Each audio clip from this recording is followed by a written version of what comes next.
welcome to Painted Ellicott City. This has been another crazy year for all of us, but there is light at the end of the tunnel as more things open up and we begin to enjoy the sights and sounds of artists and performers in person again.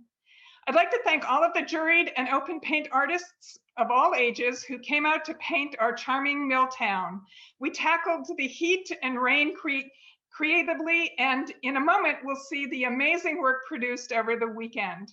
27 artists from New York, North Carolina, Ohio, Delaware, Pennsylvania, Virginia, and several counties in Maryland participated in the juried competition, and over 50 community artists who came out for the sheer joy of plein air painting participated in the open paint. I'd like to thank artist Lynn Mehta, who served as our juror. I'm sure you'll agree that she has a terrific eye for artistic talent. I'd also like to thank the Maryland State Arts Council for helping underwrite the program and our named award sponsors, the Manelli family, AARP of Maryland, Blossoms of Hope, Patapsco Heritage Greenway, and the family of Carol Zink. In just a short while, I will invite our award sponsors to announce their awards. I see State Delegate Liz Bobo in attendance and Arts Council board members Ellen Flynn Giles and Julia Kovacs. Welcome.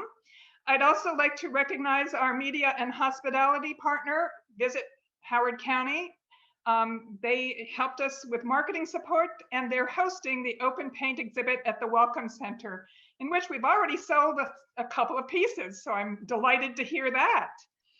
And of course, a big thank you goes to Arts Council Gallery and Program Coordinator Ellie Hernandez, who organized this year's painted activities, and our wonderful new intern, Calvin Lee, who also participated as well. So it's time to start presenting awards. I'm excited to say that we'll be announcing over 9,000 in awards this evening. Before we get to the Jurors Awards, we'll start with the named awards. As we announce each award, we will bring up the image of the work receiving the award. And tonight, after we finish the awards, Ellie will conduct a virtual tour of the juried and open paint exhibits, as well as the natural formations exhibit featuring photographs by Peter Stern and Thomas Pikarski, which is on view in our galleries in Gallery 2. All right. At this time, I'd like to invite Jim Campbell and Dave Conway to announce the AARP Awards. Jim, David, are you here? I'm here. Welcome. Is Jim here? Make sure he's not on mute. Forgot to unmute. All right. Honor for us to be here. On behalf of AARP Maryland and our 900,000 members, we're honored to be here and participating. This is my third year. Thanks to David, he's brought it to my attention, and I just love and look forward to this. So thank you. And I think David's going to do the first award, and then I'll come back for the juried award. All right. So I get to go now? Yes. Okay. Listen, very pleased to participate in this competition. The artists were great, and we really enjoyed being able to look at all their great work. But this first award, the AARP Open Paint Award, goes to Moonju Lee for Where Reflections Lies.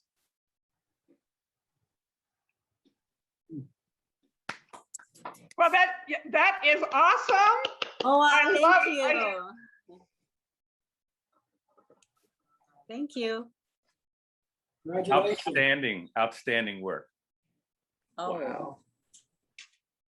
I'll do the Juried Artist Award, and it's an honor for me to do it. And I participated with David and George Wilson. I think he's on the phone too. We actually worked together on this. So it was a lot of fun doing it. And I was amazed at the great talent that we saw. It was just an amazing presentation. And you guys have done a great job, and I'm glad we're part of it, and look forward to continuing to be part of it. And I'm presenting the award for the jury award to Amanda Millender for Meet Me at the Cafe. I love this painting. It's really nice, and congratulations to Amanda. Thank you very much.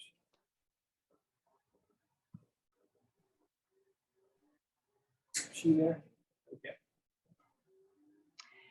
Okay, so I guess I am going to move forward and I will announce the Blossoms of a Hope Award, which goes to Nishida Jane for Trolley Trail Walk. Congratulations, Nishida.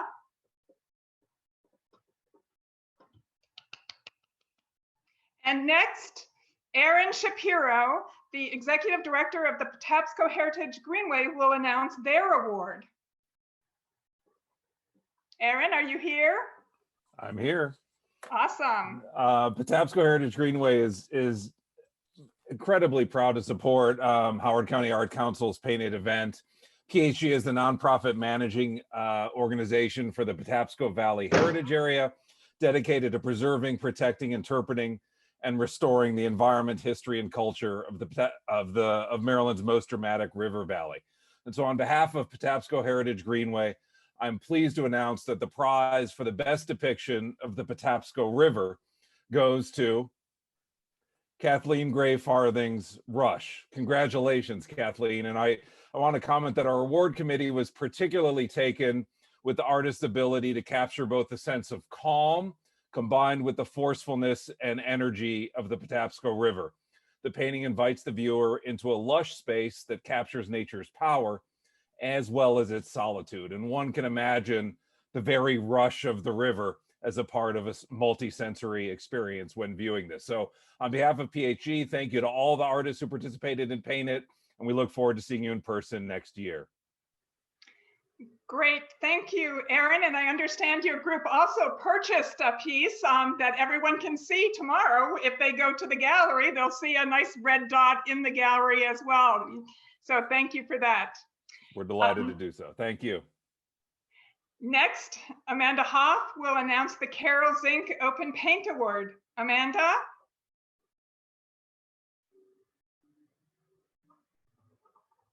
There we go. I was unmuting myself.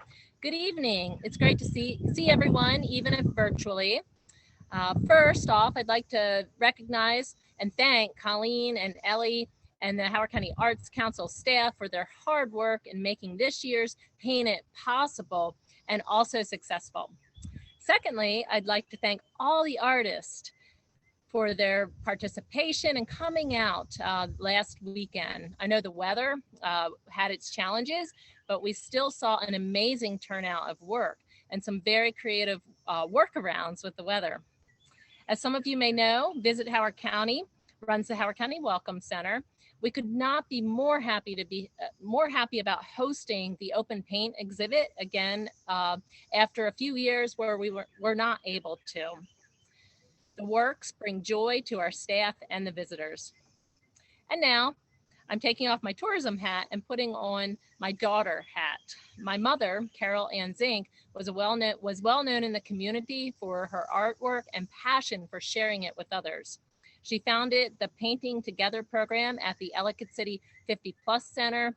She had a studio at the Arts Council and worked to have her students' works on exhibit at various locations throughout the community. She also participated in this event as well as encouraged myself and my daughter to participate. Admittedly, my talent is nowhere near hers or my daughter's, but it was still fun to participate. I'm honored for this opportunity to present an award in my mother's memory. My father and Carol's husband, Lester Zink, and I spent some time earlier today appreciating all of the open paint works and ultimately chose Reunion in Ellicott City by Andrea Naft for the Carol Zink Award. We found the subject matter timely and the style and skill reminiscent of Carol's. Thank you so much, Amanda. And what a great way to, recognize your mom and her creative talent. So thank you again for offering this award. So now I get to announce the Director's Choice Award and 2 honorable mentions and the Youth Art Award for the Open Paint exhibit. I'm pleased to announce that the Youth Art Award goes to Henry Kigan for Mr. Blue House. I know Henry's brother won last year, and I think they were competing this year, and it was very hard for me to choose, but I just loved the depiction of Mr. Bluehouse. It makes me smile, and congratulations, Henry, for that. Next, the first honorable mention goes to Colin Cessna for Chalks on Main Street. I love the vibrant brushwork as well as color and expressionistic style that Colin works in. And so congratulations, Colin. The second honorable mention goes to Barbara Kirsch-Bush for Ellicott City Firehouse. This is always such a popular image for everyone. And I just think the rendering of it is so moody. And I love the light that Barbara has captured, and that's why I have chosen that as an honorable mention. And in honor of the Arts Council's 40th anniversary, which we're celebrating this year, we are awarding a number of artist awards for various shows. And the Director's Choice Award in the amount of $400 goes to Ronaldo Dorado for Running Wild. Just a fresh, beautiful watercolor that it just captures the beauty of the environment here in Howard County and Ellicott City. So congratulations, Ronaldo. It is now my pleasure to introduce this year's juror, Lynn Mehta. Lynn is an award-winning artist living in Alexandria, Virginia. She received her BA in art from the San Diego State University and is active as a juror and painter in plein air competitions throughout the US. Lynn has shown extensively, received numerous awards, and is recognized for painting in a loose, impressionistic style using abundant paint and vibrant color. If you haven't seen her work, it's stunning, so be sure to check out her website. Lynn serves on the board of directors of the Mid-Atlantic Plein Air Painters Association and the regional Eastern representative for the American Society of Marine Artists. Media highlights include a 5-page artist article in Plein Air magazine. So take it away, Lynn. And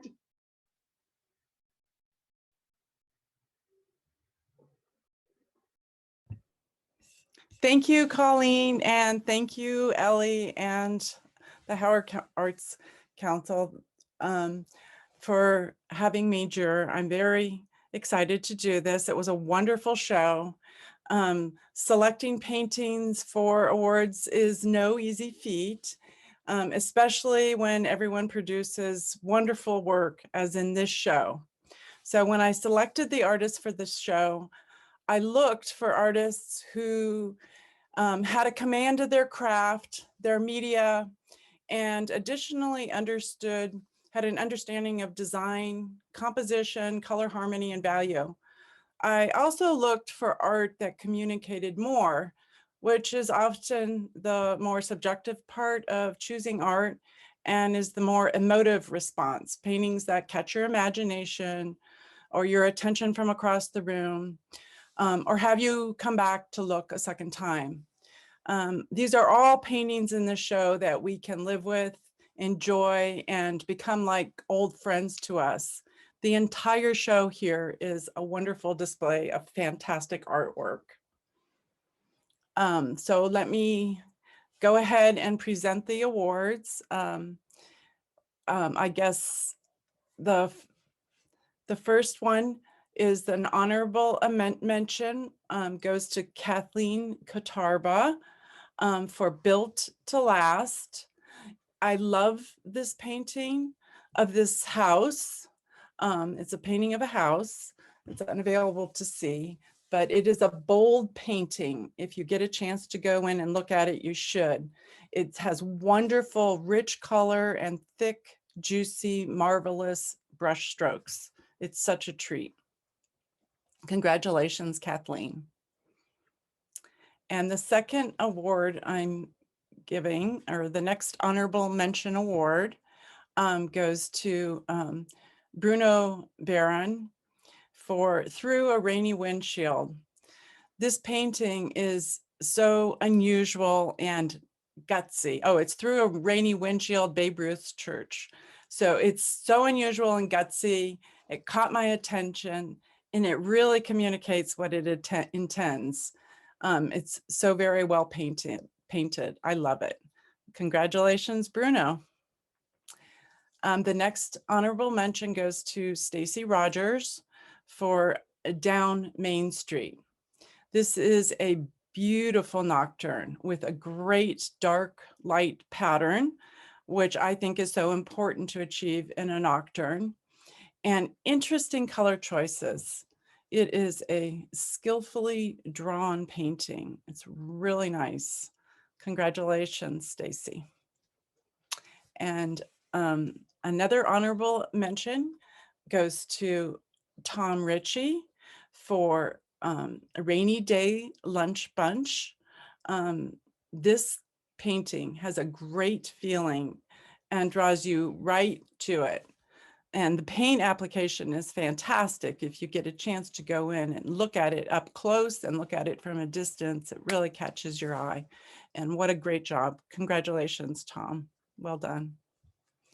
The 40th anniversary award goes to Jane Knighton for Peaceful Pond. This is a beautiful painting of color and value and texture. The elements in this painting are so well placed in the composition. They hold together in the abstract form as any good painting should. Well done. Congratulations, Jane.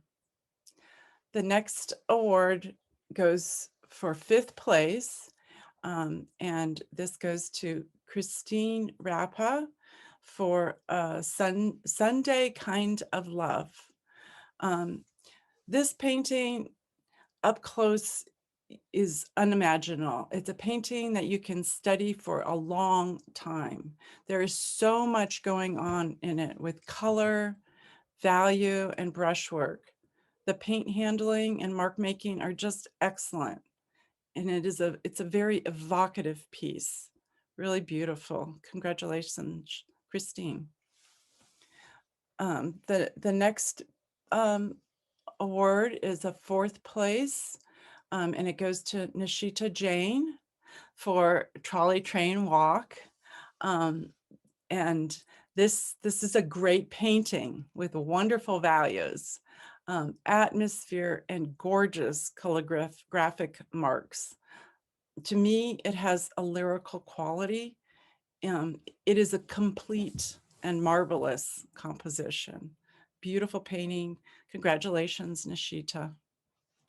The third place award goes to Marita Hines for Flowers for Sale. I love this painting. It caught my eye right away. The feeling of light and movement is just wonderful.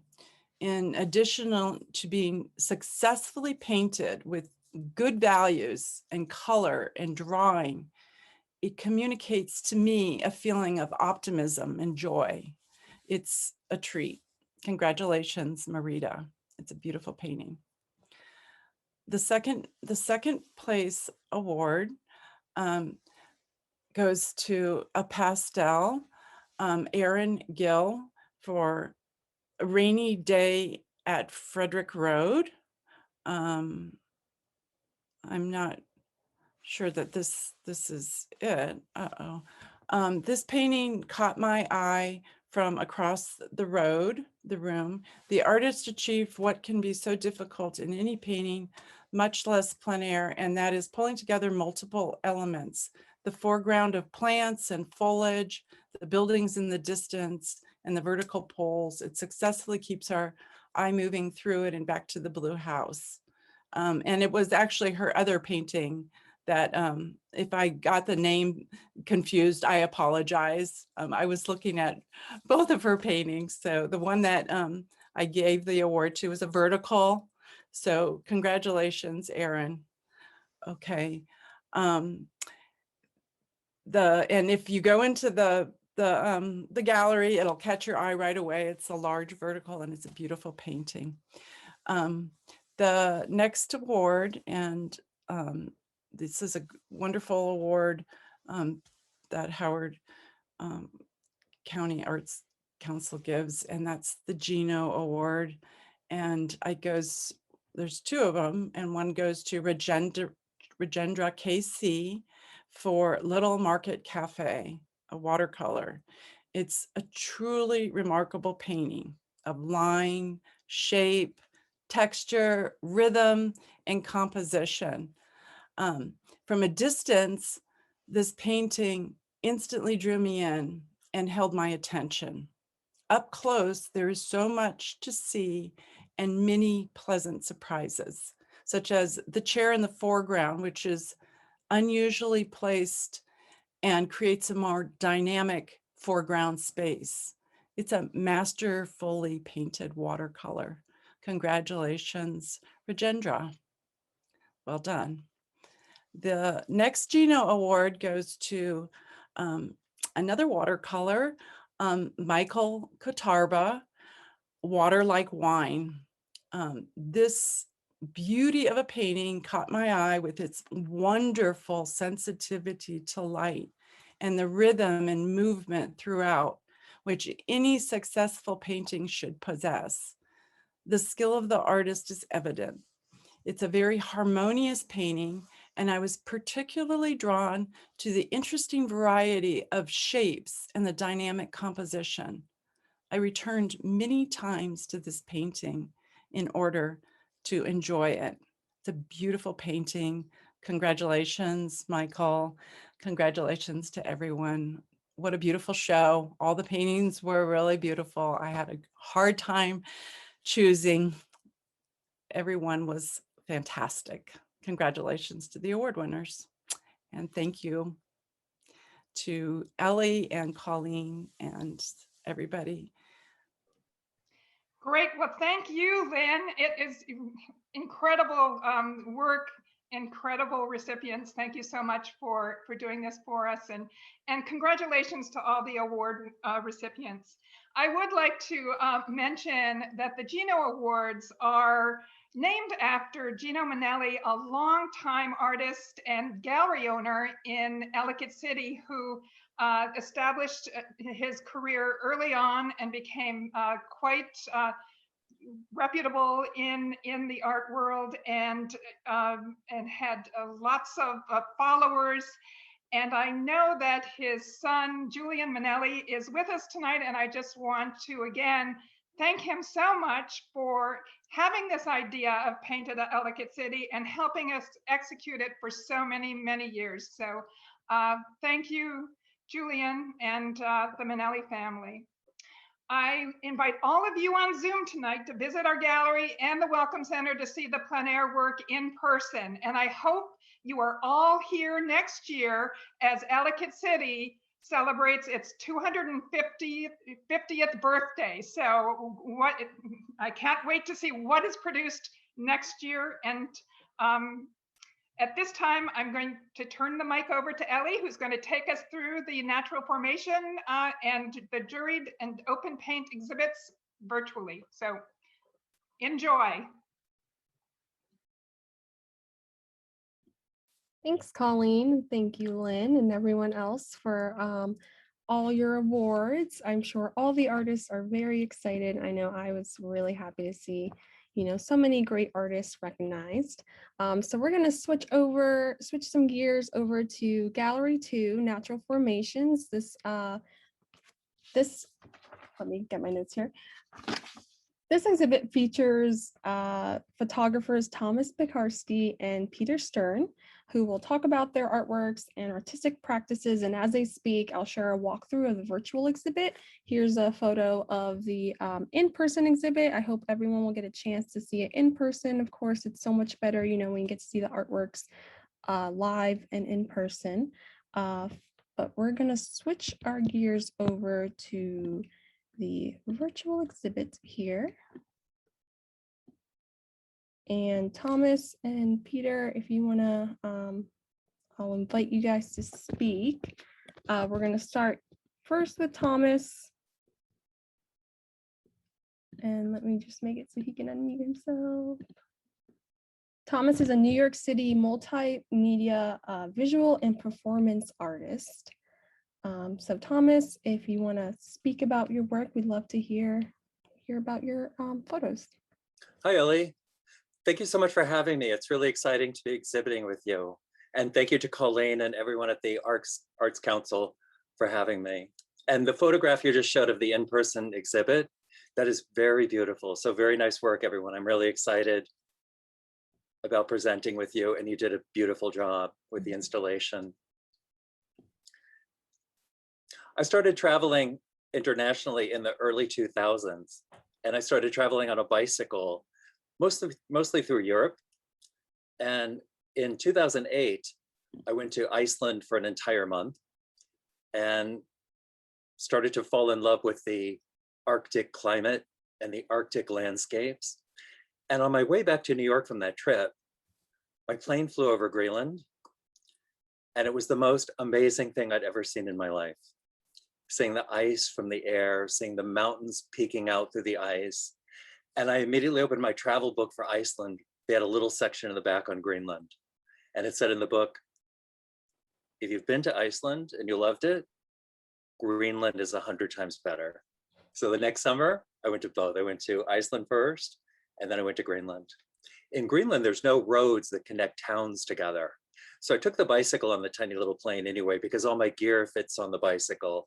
So I moved around the little town with the bicycle. I stayed in a campground right next to the largest ice fjord in the Northern Hemisphere. My first night, I thought I was listening to very strange thunder. You know, thunder has an echo when you hear it. And the thunder I was hearing in Greenland had no echo. It was just blasts of immediate sound, like crashing. And it was raining that night, and the thundering stopped after the rain stopped. And it wasn't until the morning I realized that the sound was the sound of the warm rain hitting the ice and causing the ice to crack. So the next morning I walked down to the ice fjord and started photographing.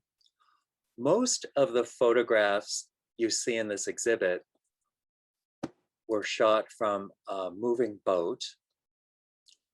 A few of them are from land. All of them were made with a tiny little pocket camera. Most of them are pretty straightforward. That one you have on the screen right there, that one looks a little more theatrical than the rest. The background was a little bit distracting, so I just took it to all black. And some of my newer work is a little bit more collage or composite oriented. Since 2008, I've been going to Greenland every summer. It's a difficult place to travel. In the tiny little town, the only thing for me to do is go out on the boat trips once a night for about 2 hours, and during the day, take a walk down to the ice fjord. So it's not a happy place to visit. You know, they have a saying there, when the mosquitoes come for you, you don't hear them buzzing, you hear wings flapping. So it's a difficult, awkward, harsh place to travel. It's steep, it's marshy, it can be really warm in the summer. So I pretty much just go there to photograph the ice. I go out in the little boat late in the evening, about 9 o'clock, 10 o'clock, during what's called the blue hour. So you'll notice all of the photographs in this exhibit are a little bit later than sunset. I'm not a big fan of sunset. I like when the ice takes on a deeper, cooler tone. And there's probably only a good 45 minutes in there, maybe an hour, where I get the really nice, deep, rich colors that I enjoy. And my favorite color tone, I think it's the last one in the exhibit, is where, there it is where it's almost dark, where it's almost like a monotone or a monochromatic blue. So I can't wait to get back to the ice again. Everything is pending. It looks really difficult to get into Greenland this summer, Fingers crossed. Hopefully I'll be there in August. Thank you, Thomas. That's so fascinating. You know, I didn't realize that you were out on a boat when you were taking these photos. So that's great. We're going to shift over to Peter Stern, who is a local photographer, local to our area, and he captures photographs of the Mid-Atlantic, also from a unique and intimate perspective, which I'm sure he'll go into. Peter, if you want to hop on and talk about your Yes, thank you. Yeah, this has been a wonderful evening. The paintings really were very, very inspiring. Incredible, wonderful paintings. And thank you, Thomas, for your work. The thing that came up for me was that I was thinking about that my work and Thomas's work almost kind of working together in that they're two kind of connected ecosystems. He's photographing the glaciers and the polar regions, and I'm photographing the marshlands of the Atlantic coastline. And as those as the glaciers are melting and sea level rises and is occurring, it's causing changes in the tidal and marsh ecosystems of the Atlantic seaboard as well. So it's interesting to see how we're each interpreting these almost diametrically opposed but interconnected environmental forces in our own unique artistic vision. Because as photographers, you know, that's what we do. We seek to understand the subject matter that we're seeing, both in an artistic and a world view, and our environmental view. So these are marshes over the Atlantic coast of the Virginia Eastern Shore. This is called Sunlight Marsh. And what I'm seeking to do is to I have a small airplane that I fly. It's a two-seat experimental kind of advanced ultralight with a propeller on the back and a sliding window to open to make photographs. And I was actually today, I was flying along the north shore of the Delaware Bay, photographing for the first time the marshes and coastline of the Delaware Bay. So the Eastern Shore is a really important sort of remaining stronghold of coastal topography. And I seek in my photographs to sort of look into the landscape and seek the most sort of primal and remaining and recovering facets of the coastal landscape. So these are marshes over the eastern shore of Virginia. And what I just want to say is that when I get to the environments like these on the Eastern Shore in my airplane, and I have my camera, and I don't do anything fancy. I hold my camera out the window of the airplane as I'm flying it. I only fly alone. And as I begin to look into the viewfinder of the camera, I'm still flying the airplane, but I'm visually entering a realm where the landscape becomes a fascinating tapestry of shapes and colors and forms. And as I do that, sort of almost painterly types of imagery sort of come before me. And it's all very fast. It happens very quickly, and I'm on to the next thing. And I'm flying at 70 miles an hour when I'm doing this. But they become almost like Zen-like moments in relation to the landscape below.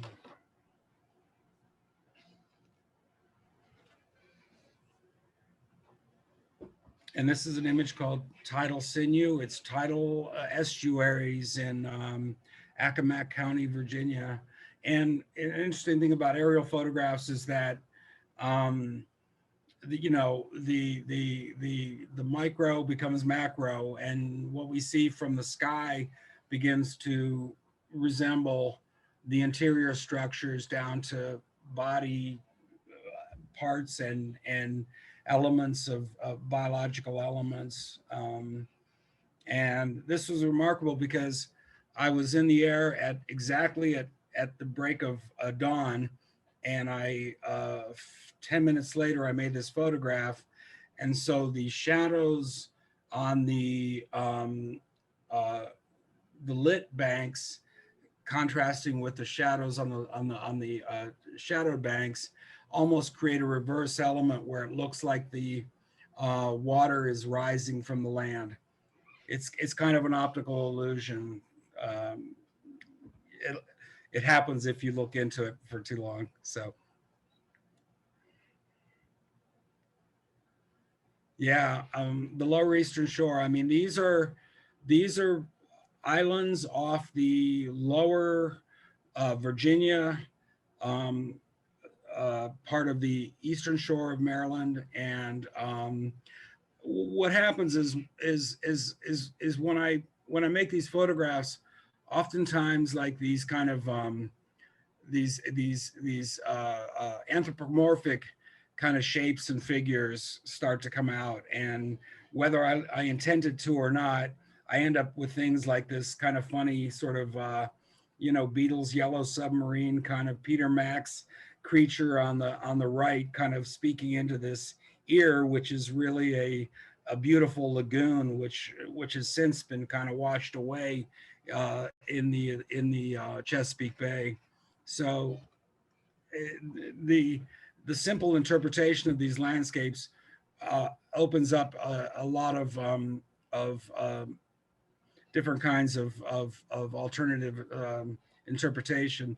This photograph is called Luck Dragon, and it's named after the creature Fukuyu in which is the luck dragon in the Never-Ending Story, which I've never seen, but I understand that this is a creature of good luck, and everything besides the white shoals and the marsh is underwater, and this all changes. So it's a temporal image where this image may not even exist anymore, but it represents a creature of a certain spiritual nature.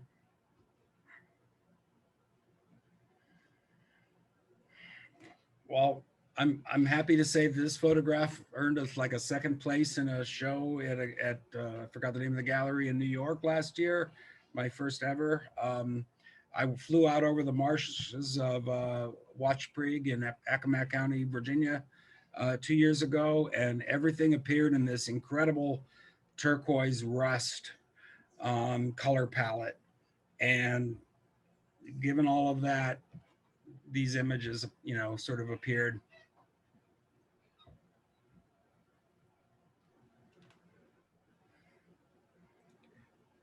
Well, I'm super happy, Ellie, that you included this one, because this is called Dune Breach.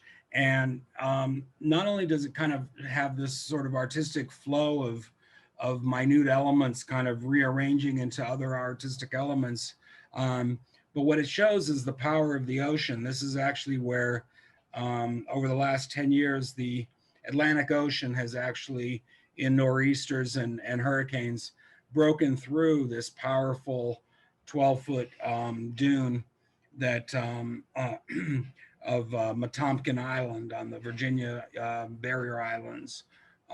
So this gives you an idea of what the ocean can do as far as rearranging the coastal landscapes. And again, that ties into Thomas's work.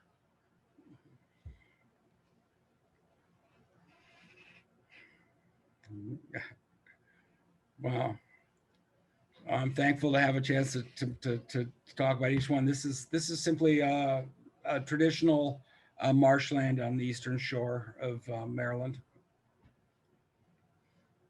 Awesome. Well, thank you. Now, as sea levels increase, they're changing the ecology of the estuarine regions As sea level rises, it brings increased salinity into the native forests and has a detrimental effect on the deciduous and trees and the conifers, and that is affecting the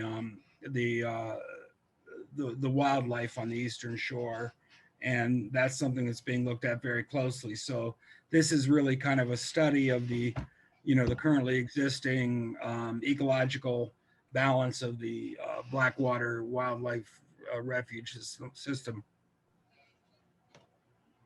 Very cool. Well, thank you, Peter, for your artist talk. And everyone here is what the virtual exhibit looks like. So I invite you guys to definitely take a look. If you're not able to come in person, at least, visit the virtual exhibits. And of course, come see them in person. Both of these photographs, or both of these artists, capture nature in such a beautiful way. And it's very interesting, seeing the environment captured in such painterly ways. So thank you both for joining us. I'm going to shift over here, if I can exit full screen. So now we're gonna shift over to a walkthrough of the painted exhibits. So bear with me while I get a few things set up. My computer is being a little wonky right now. I have too many tabs open. So let's see.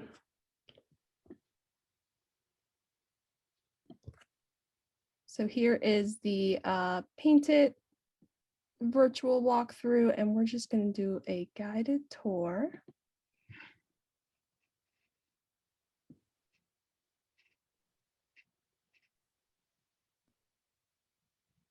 And I do have music to go along with this. So 1 second, everyone.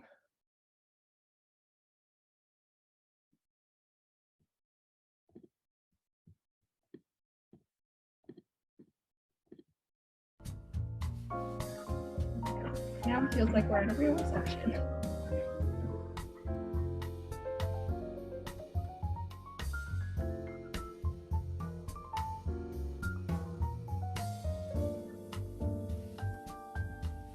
I'm not sure what these black boxes are. I'm going to restart my screen. Sorry for the technical difficulties.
Thank you, Elizabeth.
right, so thank you again, everyone, for joining us tonight. This was the Open Paint Community Exhibit. Here's what the virtual gallery looks like. And then we also, the first exhibit we went through was the juried exhibit, the virtual gallery. So thank you everyone for joining us. We wish we could have hosted this reception in person, but we're so glad that we were able to connect with all the artists and present awards for Paint It Ellicott City. All three shows are up now in person and virtually. The Paint It Ellicott City juried exhibit and the Natural Formations exhibits are up starting tomorrow, June 19th through August 7th, and that's at the Howard County Center for the Arts. And the Open Paint exhibit is on view at the Howard County Welcome Center that's located in downtown Ellicott City. That's open starting tomorrow through July 24th. So if you would like to see any of the exhibits in person, please visit during open hours. You can find those hours on our website, and you can find the Welcome Center's hours on their website as well. And then links to the virtual exhibits can be found both in the chat box and by visiting our website, hocoarts.org. So again, thank you everyone for joining us tonight, and we hope you have a great evening.